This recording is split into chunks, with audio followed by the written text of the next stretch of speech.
Welcome to the Introduction to Documents training module.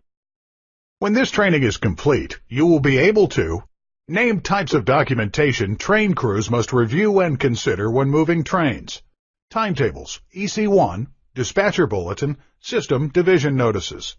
Describe what information is provided using an EC1. Describe the process for obtaining EC1 information. Describe how information contained in rule books is updated between printings.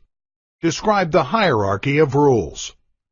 As a member of the train crew, you must consider information from a variety of sources to reach sound decisions. CSX rule books form the foundation of the operation and are the first source of information for your daily activities. Additionally, you must review and consider train documents, dispatcher bulletins, EC1 instructions, and system bulletins and notices.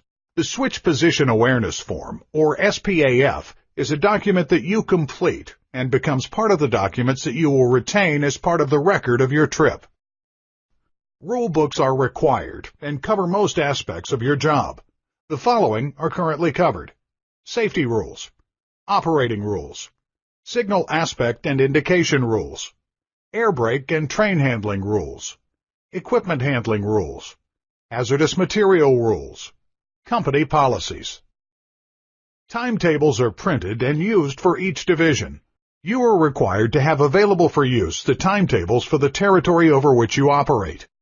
The timetable contains information that you will need to reference. Some examples include contact information for managers and dispatchers, subdivision details, and division special instructions. Some include maps of individual yards within the division. Each timetable also includes a legend and a sample subdivision with explanations that you may find helpful.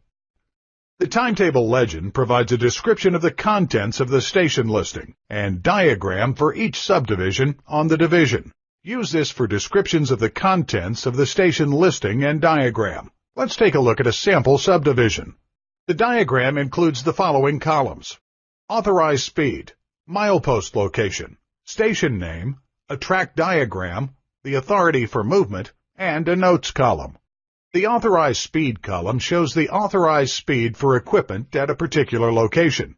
In this example, there are speeds listed for two tracks, number 1 and number 2. This is because this territory has two main tracks at some locations. Additionally, there are two speeds listed on each track, one labeled P and one labeled F. These letters stand for passenger and freight, respectively.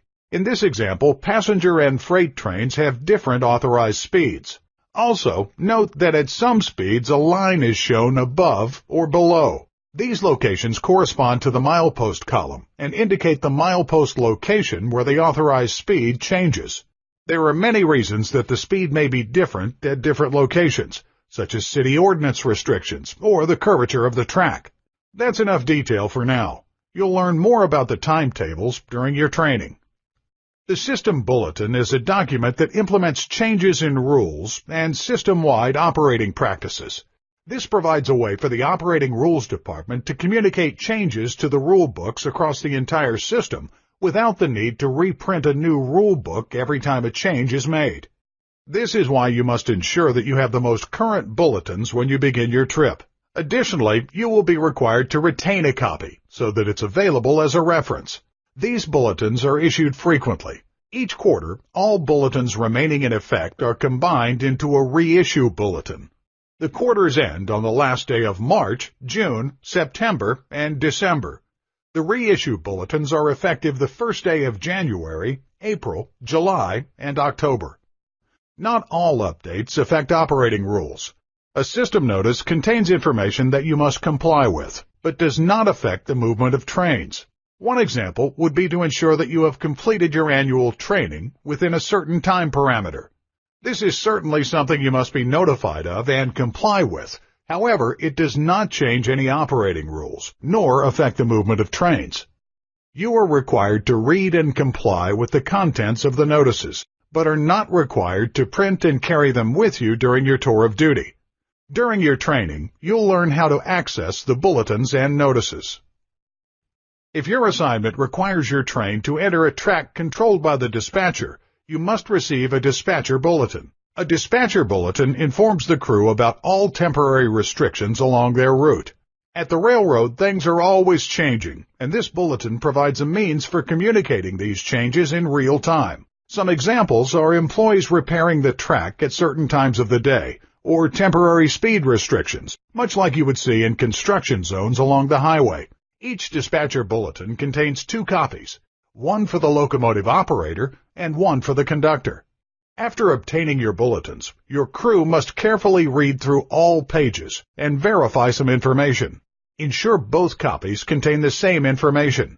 Everyone on the crew must understand the requirements, observe, and retain the document during the tour of duty. The dispatcher bulletin is addressed to the crew of the train. It indicates the latest bulletins that are required and contains messages with which you must comply. The messages are numbered and sorted by subdivision. Each contains a specific message number. Also, you are required to count each message line and ensure that it matches the number indicated at the end of the message. Verifying all of this information ensures that each message you received on your bulletin is accurate and complete. As you can imagine, there are often changes occurring that will affect your trip. If these changes happen before you receive your dispatcher bulletin, then that information will be contained in your dispatcher bulletin. However, if a change occurs after you've received your bulletin, that message must be delivered to you by another means. For instance, if after you depart your terminal a speed restriction is added, or automatic gates at a highway crossing are not working properly, the information would be provided to you over the radio. The document that you would use to record that information is called a Form EC1. A blank Form EC1 is printed along with your dispatcher bulletin. If necessary to communicate a change affecting your route, the train dispatcher will contact you via radio. You are required to record the information on the Form EC1 and correctly repeat back everything to the train dispatcher. This ensures the information was delivered and received correctly.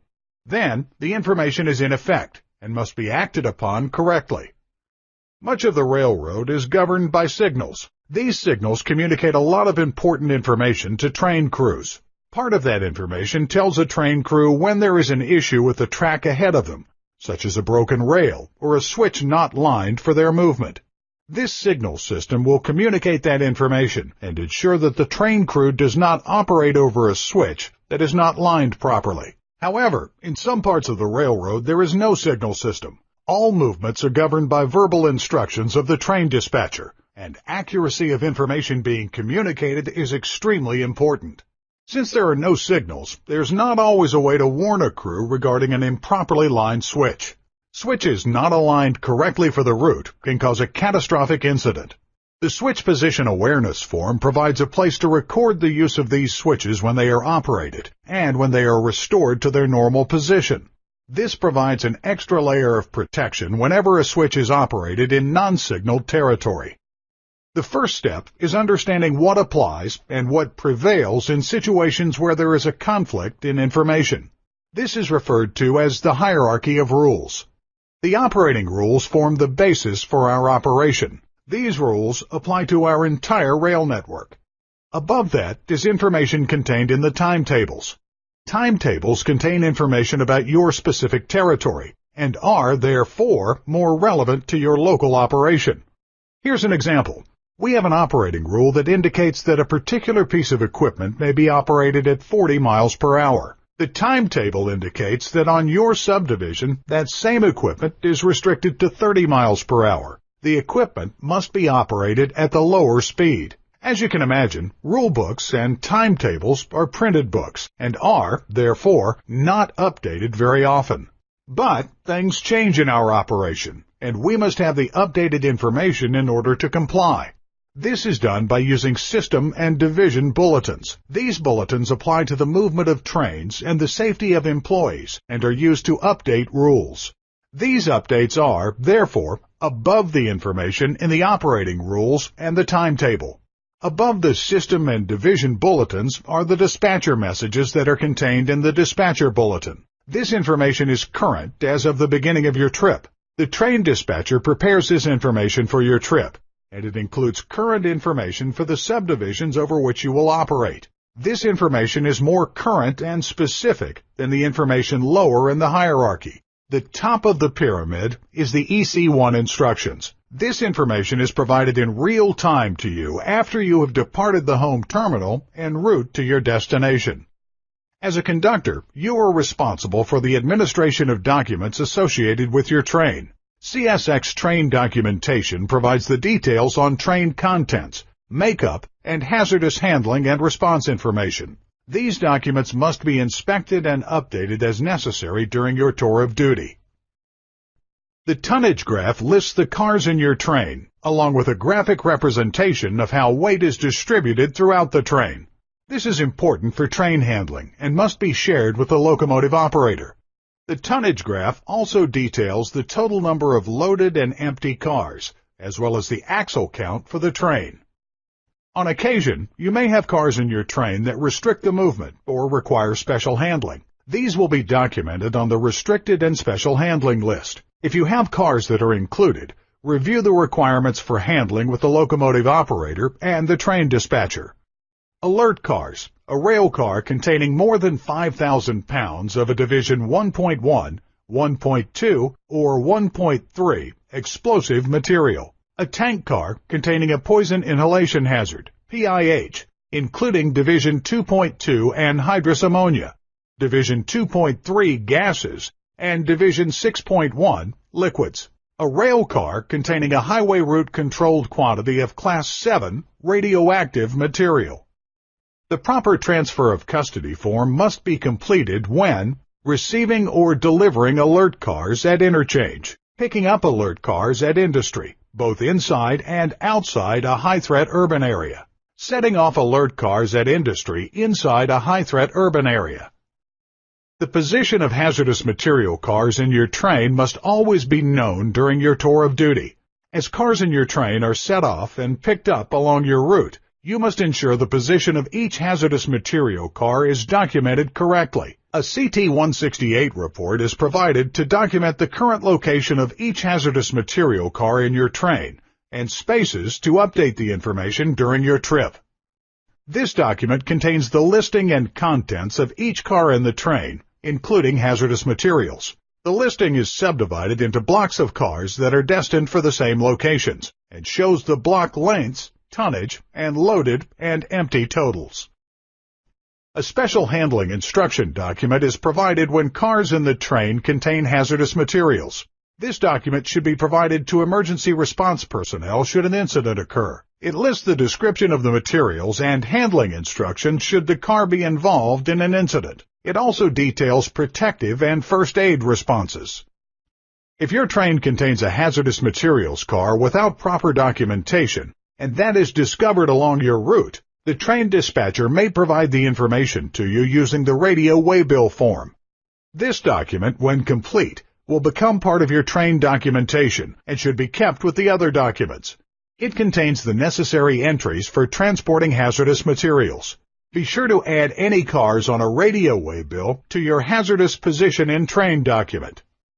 The last document we will introduce in this module is the work order. This document provides the actual work instruction for your train.